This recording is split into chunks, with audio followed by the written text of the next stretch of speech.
Wagah border तां गुम थियल ओम प्रकाश कोहलीअ जे वारसनि जो समारोह में एहतजाज। गुज़री अॻु पाकिस्तान खां हिंदुस्तान यात्रा ते वेंदड़ ओम प्रकाश कोहली वाघा बॉर्डर तां पुरसरार तौरु गुम थी वियो, जंहिं संदसि वारसनि तरफ़ां नेशनल प्रेस क्लब समारोह ते एहतजाज कयो वियो। एहतजाज में दारशी कोहली, मावजी कोहली, सूफ़ी जुमन कोहली, लधाराम कोहली, सोमजी कोहली ऐं वालजी कोहली शिरकत कई। एहतजाज कंदड़नि मीडिया सां ॻाल्हाईंदे मुतालबो कयो त पाकिस्तान ऐं भारतीय हुकूमत ओम प्रकाश की ॻोल्हा में मदद कनि। उन्हनि चयो त असांखे ओम प्रकाश बाबति का बि ॼाण न मिली रही आहे ऐं असां सख़्तु परेशानी में आहियूं। एहतजाज कंदड़नि जो चवणु हो, असांजो प्यारो गुम थी चुको आहे, असांखे ख़बर न आहे त हू महफ़ूज़ आहे या कंहिं मुश्किल में आहे। असां हुकूमत खां मुतालबो कयूं था फौरी तौर ते क़दम खयां वञनि जीअं असांजो पंहिंजो वापसि घर अची सघे।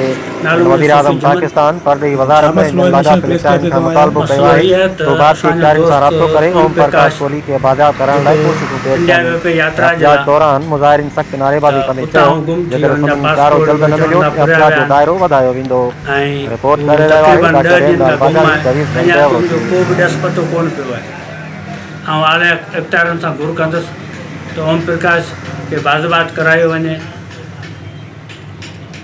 ऐं तमामु हुननि जा जेके पोयां परिवार हुनजा जेके चाचा आहिनि, जीअं मुंहिंजे पासे में दारशी वेठो आहे, इहे बि तमामु परेशान त असांजो भाइटियो गुम कयो वियो आहे या कंहिं एजेंसी अगवा कयो आहे, अञा तुंहिंजो को बि ॾस पतो कोन्हे। ऐं आला अफ़सरनि घुर कंदुसि हुनखे जल्द खां जल्द बाज़ाबात करायो। असांजे प्यारे दोस्त ओम प्रकाश खे छो जलियो हुयो, छाजे लाइ जलियो हुयो आहे वाघा बॉर्डर तां? मुंहिंजो नालो दारशी आहे, छोकिरो मुंहिंजो भाइटो आहे। असांजे ॿार यात्रा ते इंडिया विया पिए वाघा बॉर्डर छोकिरे खे। असांखे 10 ॾींहं थी विया आहिनि, अञा को ॾस पतो कोन मिलियो आहे। 21 तारीख़ जो खजी वियो आहे।